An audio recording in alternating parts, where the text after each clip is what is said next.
I had an idea for a show, but first I needed a table, backdrop, and a host with a microphone. That's me. I'm Thomas J. Beleza, and this is Let Me Be Round With You, a show where discussions are explored through civil conversation.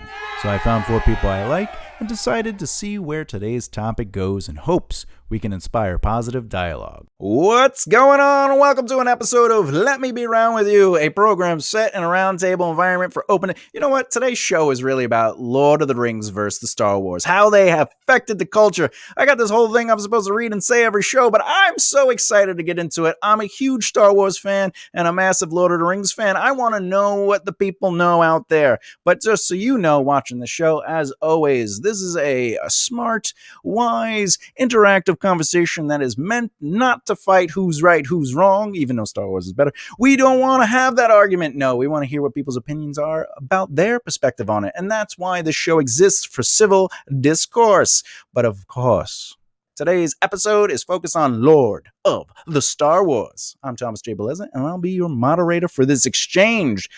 By the way, I'm joined by 4 beautiful guests, and of course myself. I'm not including myself in the beautiful, but I think I am beautiful when the lights are off. Mrs. Laura Bugge. Is it Mrs. or Miss? Miss.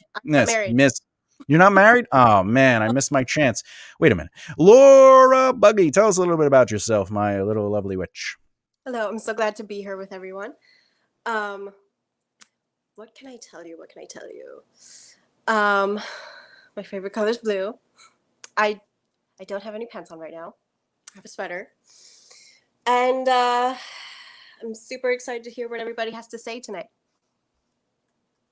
And aren't we all? All right, let's move on to who else do we got here? Oh my God, it says on my list we have one of my favorite people. I can't believe I'm joined by the Mr. Nick Bonanno, one of the people that you do not want to get into a fight with, because if he had a little stick or a big stick, he'll take you out with one swipe to the head for that point. Nick Bonanno, tell us a little bit about yourself. That is absolutely correct. My name is Nick Bonanno. I am a 3rd degree black belt in the martial art of Kendo, which was largely influential in how Jedi sword fighting works. So whether it be the Force or your internal spirit, I wouldn't cross paths. But. That's right. That's why whenever Nick disagrees with me, I always go, that's a great opinion you have there. I will go this way. Now, moving on to the next beautiful face, I have to say, if there was ever a man I'd go gay for, it would definitely be Jeffrey Thompson.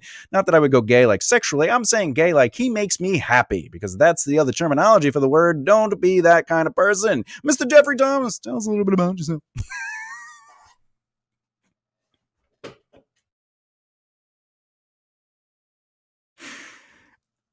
I love Jeff, a man of little words, but great personality. Could we get another guest? Do we got to stand? All right. No,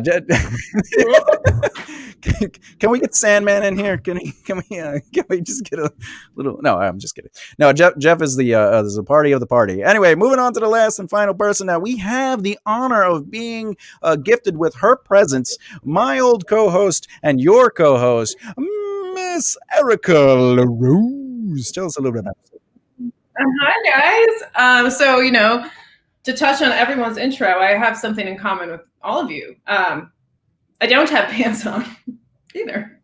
I have a dress on, so, keeping it cool. With Nick, also, I will, don't fuck with me. Oh, pardon my French. Don't F with me. Because, I don't have a black belt, but I have a bat under my bed, and typically carry a key in between my fingers when I'm walking from living in Brooklyn.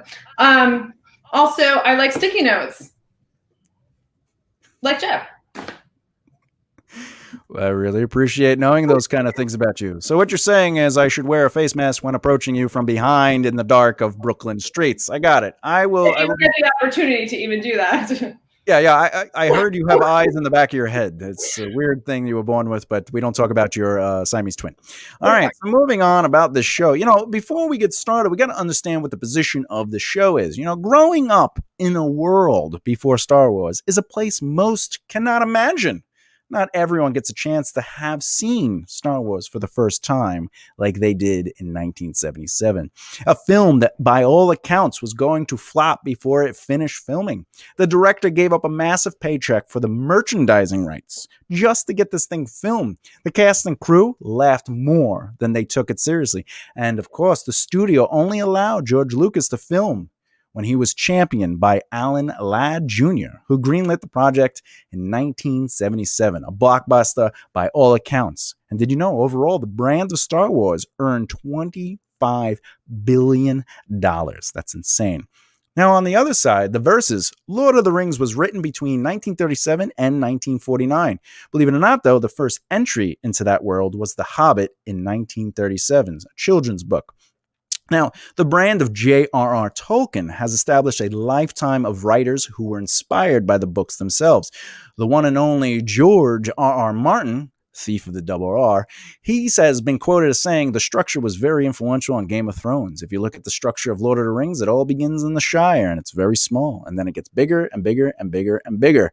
The Fellowship starts together with the four hobbits, and then they pick up Strider, who's Aragorn, and then they get to Rivendell, and where they pick up more people, and so forth and so on, and the structure of those books have influenced my books. Now, there's no denying Lord of the Rings has added a great value to a book lover, any book lover, all over the place. However, from the books, TV, films, and stories birthed of Tolkien, some of the greatest writers of our time probably would not be here today, including filmmakers. Starting with Laura, the burning question to start this off. Which works? Brand, influence, which works, Star Wars or Lord of the Rings, what brand influence the world more overall? I believe that the brand of Lord of the Rings influenced the world more. Excellent. Okay, excellent answer. All right. Now I'm gonna have to devil's advocate that. Why?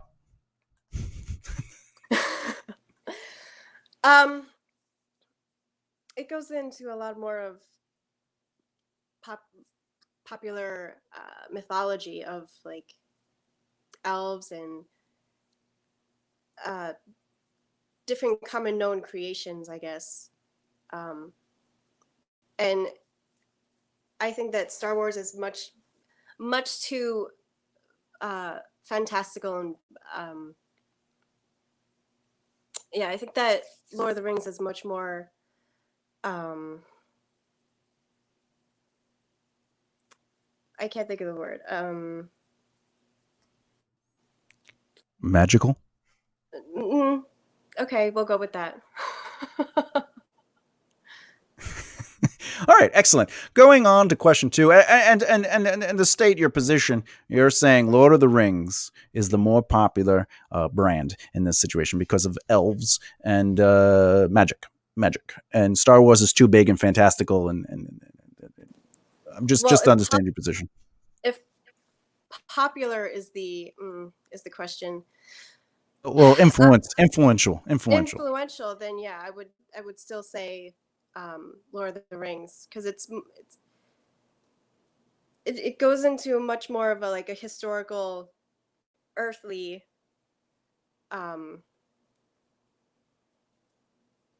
way of believing in ways of life. Yeah, there's different ways of life. There's ultimately, do I have pointy ears or not? Can I use the Force or do I use magic?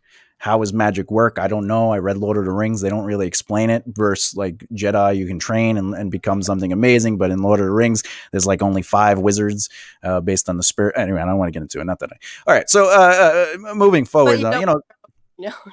What? But you don't want your opinion known. Okay, got it. No, I'm giving information on both sides, but I can literally go. The joke is that I can go on and on about the backstory and the details between the two equally. So, but that's neither here nor there. But moving to the Star Wars, The Force Awakens earned $1 billion in 12 days. However, that was surpassed by Avengers: Infinity War, which beat it in 11 days. The $1 billion mark. The first movie in 1977 had a budget of 11 million and grossed sales worldwide of 870 million, which, by the way, to today's standards with inflation, that would be $3.8 billion. Now, Lord of the Rings earned 2.9 billion worldwide through all three films. Today, that would be worth $4.2 billion for those three films. Now, Nick, does the value of a brand's return dictate its overall worth when comparing Star Wars versus The Lord of the Rings?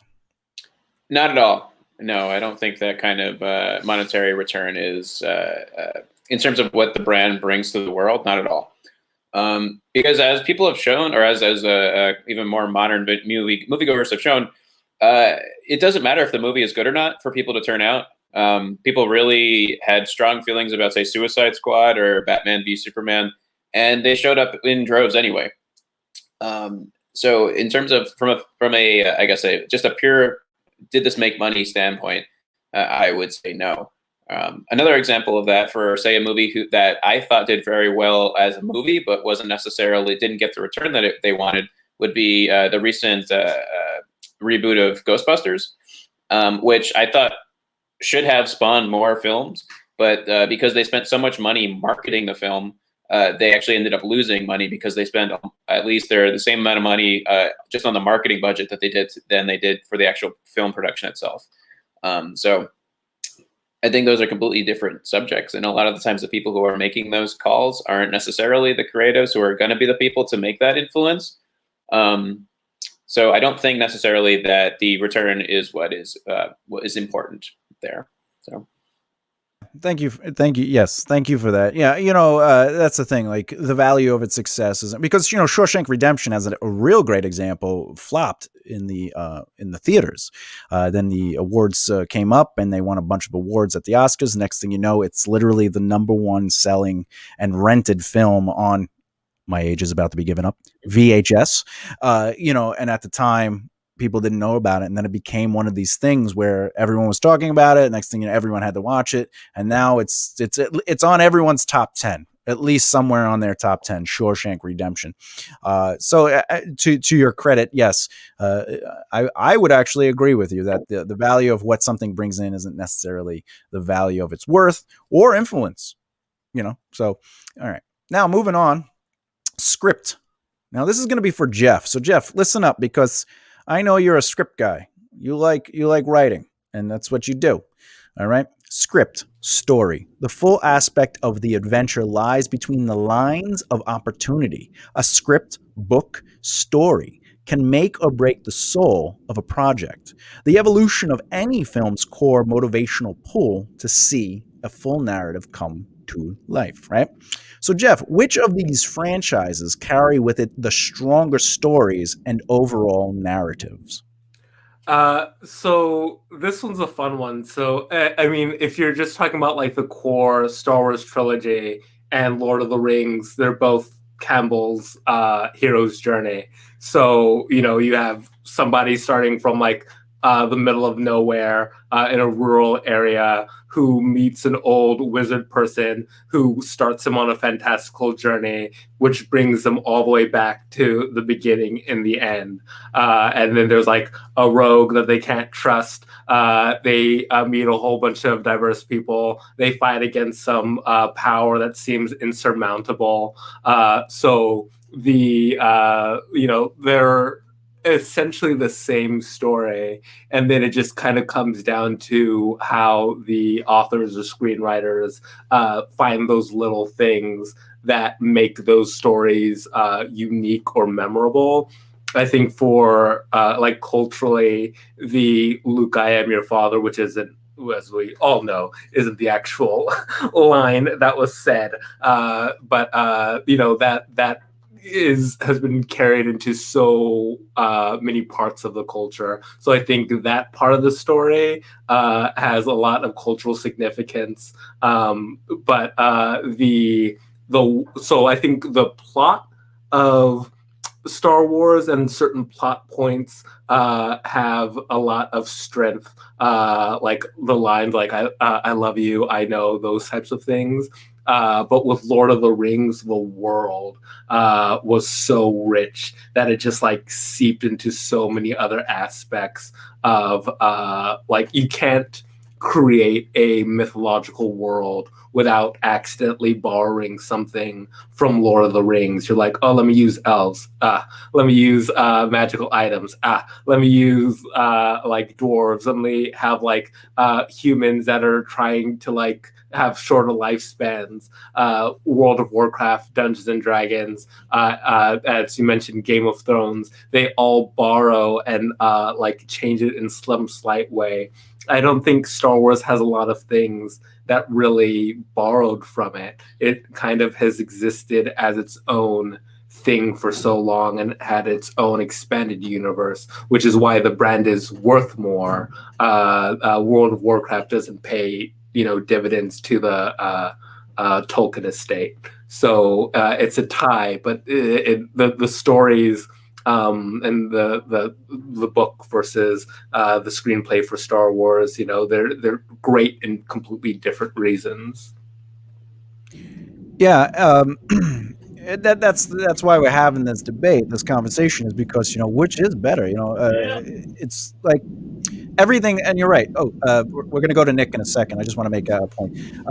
Everything that's about those two films, they're almost identical. What you're saying. But a fun fact about Dungeons and Dragons and the Lord of the Rings Tolkien universe is Tolkien calls them hobbits, and when TSR, which was one of the original owners of before it became Wizard of the Coast, they made hobbits. You could be a hobbit, and they got sued. And that's why they created the halflings, and that's their versions of the hobbits, because Tolkien's family was like, no, we want money, and they're like, they're halflings, they were able to get away with it. But go ahead, Nick, what were you going to add to that? To add on to like from the script perspective, from a story perspective, first off, I want to preface this by saying that I do not enjoy Lord of the Rings. However, I do think that Lord of the Rings is a better told story than Star Wars. And why is because I feel that it has a stronger through line. I feel like there's one distinct goal. We got to get rid of this ring. Let's go to the volcano. There in the Clerks movies, in Clerks 2 specifically, Randall, when he's trying to tear down Lord of the Rings, actually makes a great argument for why it's a well-told story. He says it's just 3 movies of people walking. Here's the first movie. Here's the second movie. Okay, here's the third one. But in condensing it to that, he was able to tell that through line. So whereas Star Wars, where it may have a much more bigger, much larger expanded universe and planets and things like that, I don't think it was ever structured to be a fully told trilogy story. And then beyond that, without much other movies. So as from just a story perspective, I think that Lord of the Rings does a much better job, at least the original trilogy, in terms of executing an entire story arc. So. Yeah, and to that point, Star Wars, the original trilogy, wasn't necessarily a trilogy. I mean, he always had the idea to do 9 films, but it was more of an outline. And one of the greatest reveals was ultimately that in the first Star Wars, Luke and Leia make out. And in the second Star Wars, he's like, maybe they're sisters. In fact, they're twins. Except they don't look anything alike. You will have blonde hair and you will have brown hair. And then more importantly, Vader was the father, whereas in the first movie, Vader and Anakin were not supposed to be the same person. So I agree with that, Nick. The movie suffered the fact that they weren't a through trilogy. There was no through narrative with it. And it is more complex. But Star Wars was always created to be a Saturday matinee, kind of like good versus evil, light versus the dark. And Lord of the Rings was going to be a complete narrative because, A, he was an English major, and B, George Lucas liked cars. So, cars, movies, there was definitely a distinct choice to how they created their worlds. But excellent point. Now, this is going to go to Erica. So, Erica, I'm giving you a question based on you not knowing the two worlds. However, this is something I think you would appreciate. Great. Without sound, a movie would find itself lost in emptiness. Music is the essence in which we feel our path become one with our eyes. Scores, themes, the sound of Magneto entering a scene in X-Men First Class is a solid movement to shiver the mind. Jaws freaks swimmers away from the ocean with just 2 notes.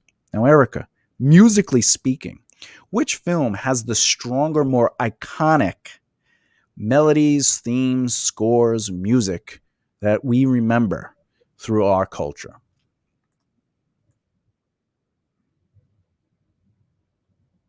Correct. Between them? Between those two? between Lord of the Rings and Star Well, Wars. how would I know? Have you ever? Well, here's a good question. Can anyone in the room hum a Lord of the Rings character theme? Anyone? I got one. Go ahead. Let me hear. My favorite one. Da na na na na na na na na na. Oh, sure, yeah. That's Jesus. That's Jesus Christ comes back as a dinosaur. Thomas, Yeah. Jesus Christ, Go ahead, Erica. dinosaur. I really appreciate your question because I love know. soundtracks. Like I love music. But that is a great intro to me saying that I actually don't know the worlds very well. You know, I've watched. I can say the closest. Correct me if I'm wrong, guys. I mean, I've watched Star Trek. I've watched a bunch of episodes.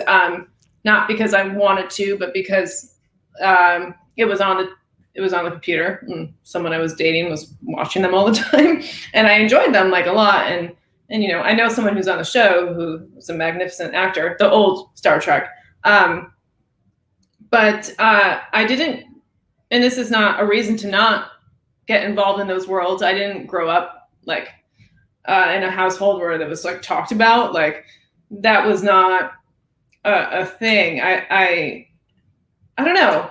It's probably a combination of my upbringing along with maybe a lack of being curious to like other worldly things. Like I do find myself being really attracted to like TV and film that's based in reality. Which like as time goes on, I'm actually more curious to other things. But I also grew up in like a more European household where you know, like a lot of foreign films were talked about and classics. And it was like, you know, my mother was never like, let's go watch the Star Wars movie or like anything close to it. So, you know, I want to dive in because it's so prevalent in entertainment, but I feel that I'm overwhelmed honestly by the amount of content. Just from there's so many films and there's so many characters and like, I don't know. I mean, I might, after having this conversation with you guys, I might just go, you know, lock myself up and do it. I don't know. But anyways, that's my story. Well, let me ask you a question on music. And by the way, thanks for letting us into your world. Music. I love it. Yeah. Yeah, no, it's definitely something I knew you would like as a question.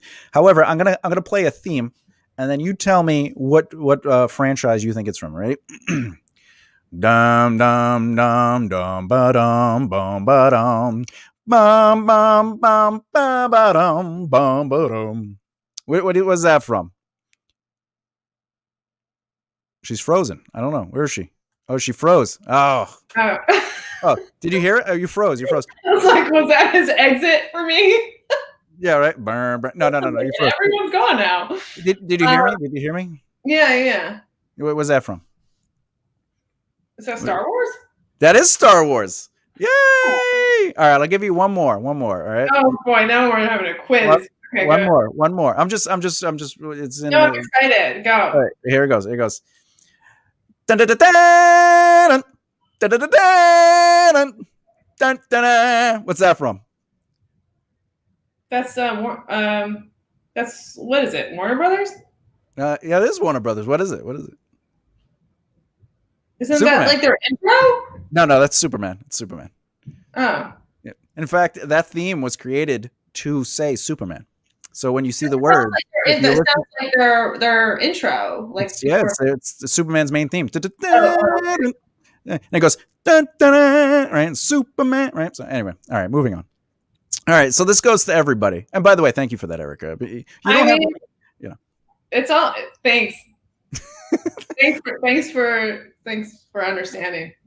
Yeah, absolutely. Look, I get it. I get it. Look, I decided to be single most of my life so I can enjoy Star Wars and Lord of the Rings. And then, So can I add something really quick? yeah, always. Go ahead. Just make it quick. Really, really, really quick. Yeah, So just that. hurry up. I'm just kidding. Go ahead. Take your time. So my film 165 Star Wars, you knew, when it premiered, I was asked a question, and he said, what inspires you to make this film? And I said, it was just actually like reality. Like I've experienced a lot of these things, and I wanted to share it. And I didn't mean to come across like I didn't want to tell a story that wasn't based off of true life, but like I felt a bit like it wasn't taken well. Not like, just like I felt like I came across in a way that was like, oh, like real life's more important than fantasy or something that's not unique in a fantasy way. And like I don't feel that way at all. In fact, I think that like it's just as awesome as a piece of art. So I just want to say that. Well, believe it or not, no fantasy story or narrative is ever complete without realism or the idea to connect with the sense. And I feel that way. So I just want to say that just because like I haven't, not like just because I haven't gone through the whole experience, it's not that I don't appreciate it. If it makes you feel better, I don't appreciate Star Wars or Lord of the Rings. I'm just here as a moderator. I just heard it. I just researched it today, so that's the only reason I know about. But moving on. Appreciate you. Thank you. Yeah, that's my job. So I'm gonna go to the last question for everybody at the table, the round table. Let's take into consideration 5 points of interest. Okay, overall. Okay, we're gonna, overall for both franchises, not just the trilogies, just the franchises in general. With Lord of the Rings, everything Silmarillion, Hobbit, and not the three movie Hobbit, which really was just one book, and they were like, we need money, but just the story, like every aspect of Tolkien and every aspect of Star Wars, including Mandalorian, the comics, everything, right? All right, so there's really 5 points of interest, right? Who do you think overall, basically, the story, the characters, the content, which is again everything from books to movies, the difference between "No, I am your father" versus "You shall not pass," and of course, who had the best actors? We're gonna start with Laura, who let's hear her opinion. Go ahead, Laura. What do you got to say, Laura? Go ahead. What do you got? Just let us have it. Just say it. Do you have pants on yet? No. Okay, go ahead. What do you got? I believe.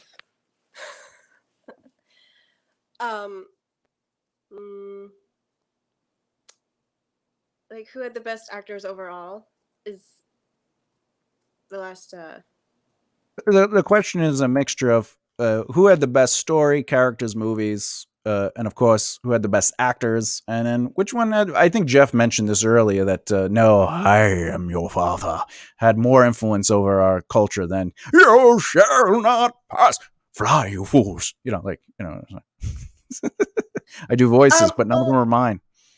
Yeah, as someone who's seen like the commentary of the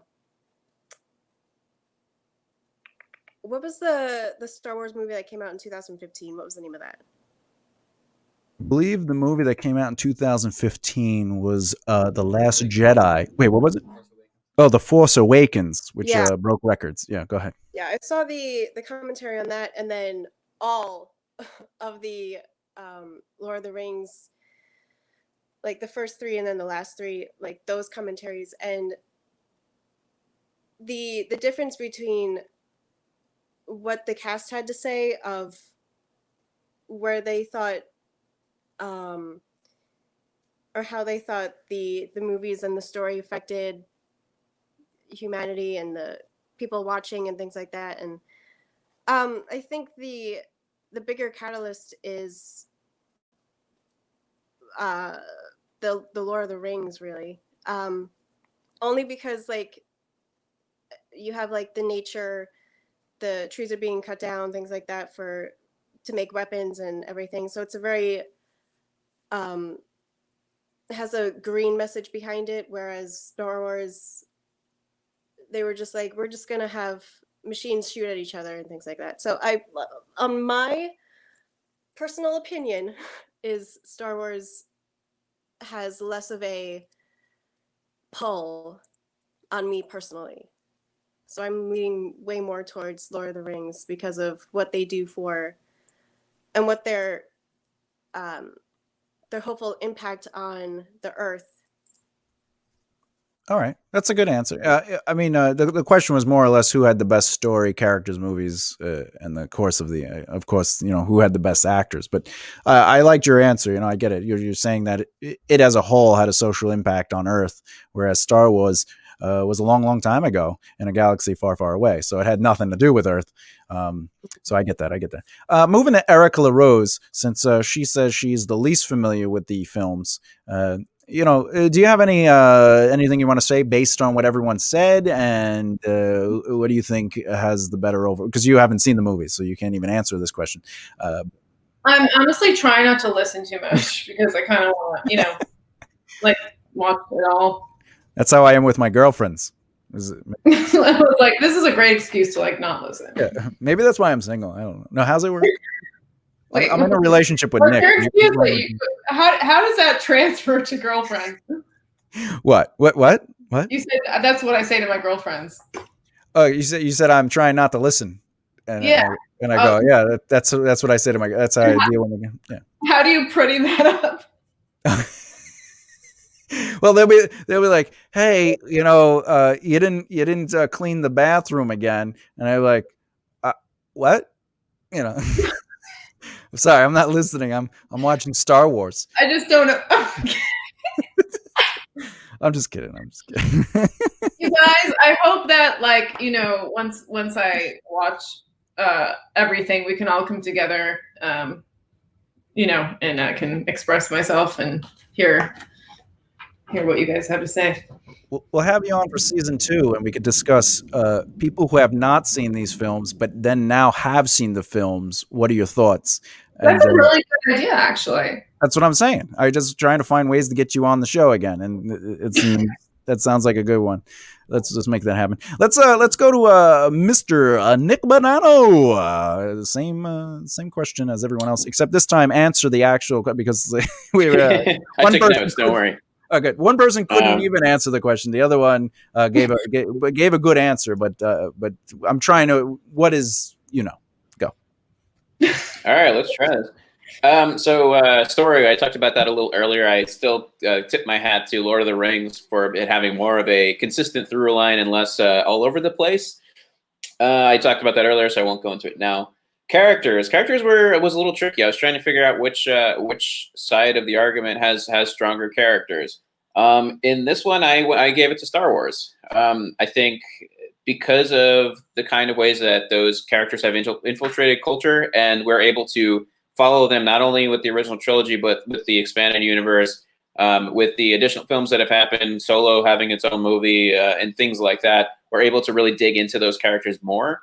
I never read the books for Lord of the Rings, but I'd wonder if you're able to kind of get more of the characters from the novels as opposed to just the films. But as far as the amount of time that I've spent with the characters just from films, I have to go to Star Wars because I've been with them longer, or there's more opportunity to kind of see what makes them tick. Oh man, for content, I'm still split on this one. So I wanted to bring up a note I wasn't sure how to figure out earlier. Is that okay? So what genre are these films in? Star Wars is often lumped into sci-fi because it's outer space. It's ships and blasting each other. I've always felt that Star Wars is actually a fantasy film that's dressed up as a sci-fi film. And what that accomplishes, I guess, content-wise, is you can cram more stuff into the movies. Whereas I think with Lord of the Rings, it presents an opportunity to really expand just the genre that you're in, which is, I would say, fantasy. Correct me if I'm wrong, but that seems like what that might be. And really live in that world well. But I think I'm still going to give that to Star Wars by a little bit, just a little bit, because they can cram more in. iconic lines, things like that. Besides none shall pass or whatever the line was from Lord of the Rings, I can't think of a single other one. Well, wait, no, one ring to rule them all. That's a good one, I think, and that's good because I think that ties back to the story thing where you know what the story is because it all comes back to that ring more or less. So that I think that is a stronger iconic line than at least the none shall pass one. And people tend to get it correct more often than people mess up Star Wars lines all the time. So I was going to give us the Star Wars, but I think now that I'm speaking out loud, I think Lord of the Rings deserves to get the iconic line for those reasons I just listed. So you changed my own argument by me arguing for the other side. So I'm impressed, Thomas, with how you were able to do that. You're welcome. So next we have who has the best actors. For this one, I gave it to Lord of the Rings. I think because when the films were created, they kind of knew that they had a blockbuster on their hands, whereas Star Wars definitely strived for that. They didn't know what the potential for it was necessarily. But if you look at the lineup for Lord of the Rings, it's Elijah Wood, Orlando Bloom, Viggo Mortensen, Cate Blanchett, Ian McKellen, Liv Tyler, Andy Serkis, and so on. Like those are all people who were established and as good performers, good actors. As opposed to Star Wars, where there were people who were established, Carrie Fisher and Harrison Ford, people like that from the originals were established at the time. But I feel like those people got more pigeonholed into those roles than using differently working actors who are all still able to go out and do other things. So as far as like the content or the quality of the actors, I'm going to give that to Lord of the Rings. And I actually added one more category, which is best crew. And so Lord of the Rings got to shoot in New Zealand and all these really beautiful places. So their crew got to be out in these wonderful locations. But Star Wars has a boom operator who only wore hot pink shorts. And I think based on the original conversation we started this with, which is that some people of this table are not even wearing pants. I think that is the most important thing. So Star Wars has best crew because of the shorts wearing boom operator. I agree 100%. With the shorts, not to be short. To answer your question, though, not your question, but what you presented, the original Star Wars, they were unknowns, except for like Alex Guinness and like Moff Gideon. The guy who was the commander of Vader. He was Peter Sellers. He was a known guy. As far as Orlando Bloom goes in the original Lord of the Rings, he was an unknown. That was his first major role. But obviously we're talking about just the trilogy right now, and on both halves. Those actors did become something from Star Wars, but you're right, they were pigeonholed. However, Carrie Fisher was a highly successful author. And she continued to write movies and sometimes produce movies and create these other opportunities. Whereas, Mark Hamill became one of the top voice actors of our time and the iconic Joker. Maybe he didn't go forward in acting. He got snubbed for Amadeus. He did the musical, the play, whatever, and he was great, got great reviews. But then they were like, his face is messed up, so we don't want to cast him. So they cast someone else.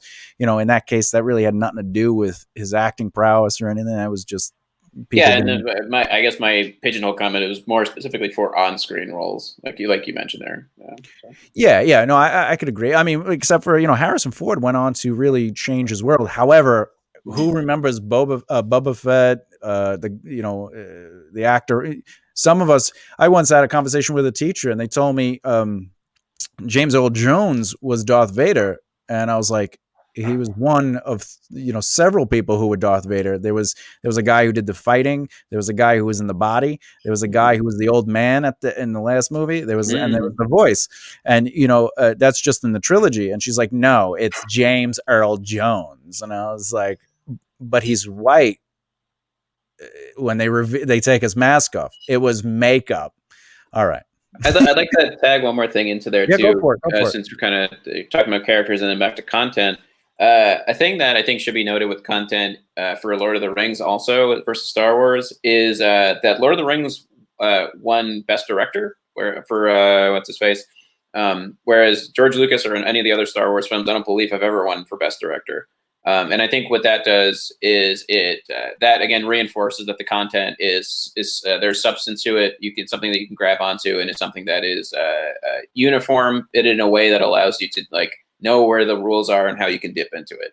And that can be a delicate thing for a director to balance. So I think, why can I not remember his name? Who directed Lord of the Rings? Peter Jackson. Peter Jackson. Thank you. That's something that he did well. However, I remember George Lucas's name constantly, so I don't know, whatever that means. I don't know. Well, George Lucas became a part of the mythos of Star. He's Lucas. He only directed 4 of the films. He directed Star Wars, and then he directed the prequels. But he had better people direct the second and third one, which became greater films. I agree.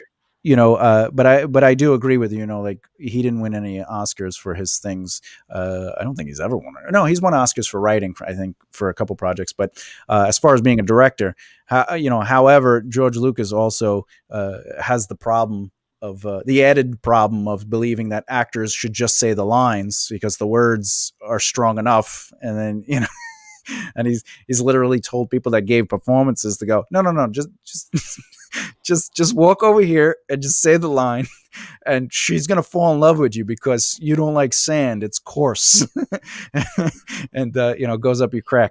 Anyway, so Jeff, to end the show, why don't you give us your thoughts on story, character, movies, iconic lines, and of course the actors.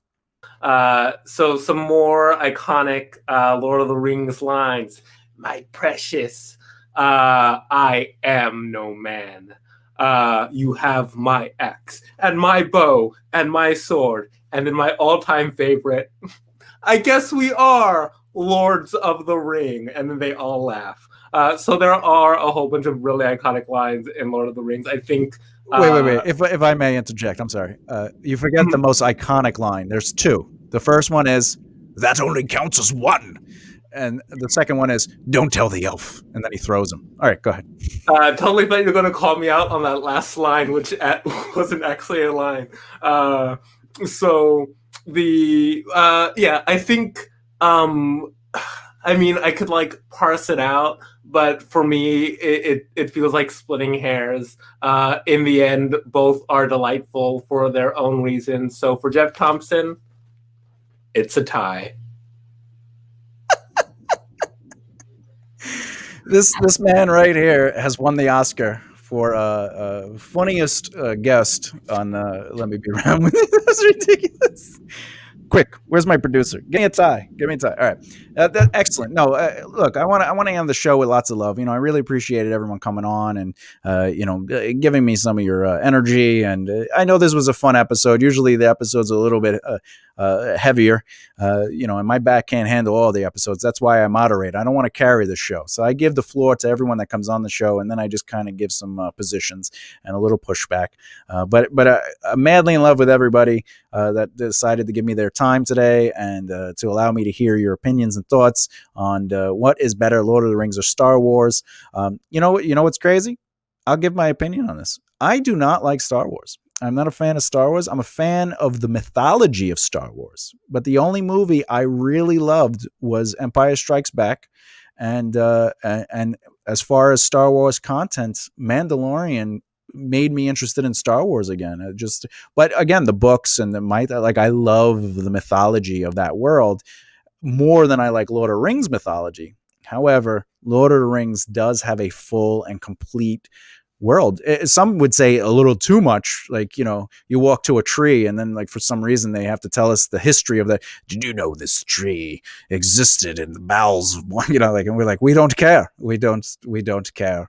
And there's a character they took out of the movies that they believe is a god. It's a god created for Tolkien's children in one of the books, but they took him out of the movies because he doesn't do anything. He just hangs out at the Shire and he's just a fat, jolly old man. And he just says a couple of things, but that's what Tolkien is. He's amazing at building these worlds, but at the same time, sometimes we don't care about how old a twig is, but yes, I'm more of a fan of the creation of the world building in Lord of the Rings. However, I love Star Wars mythology. So there it is. It's the first show ever of me giving a position. But some of you might have thought I like Star Wars better than Lord of the Rings, and I have just proven everyone wrong. And that's the magic of being the moderator, is you got to keep people on their toes. Anyway, I love you guys. Thank you so much for being on the show. Let me close out this program here. I've always wanted to get people to talk about subjects, even when it's as tight and close-knit as something as important as Lord of the Rings versus Star Wars. Now, in all seriousness, sometimes you got to have fun conversations, and this is one of those episodes that I was looking forward to, just to kind of be a little lighter on our program. But I am desperately in love with the idea that my friends are the people I get to pick and have come on and have conversations with. They're a delight always, 100%. And, again, I'm grateful. But let me be round with you. We had another good show, so I can't wait to see you on another episode of Let Me Be Round, and appreciate you. See you next time.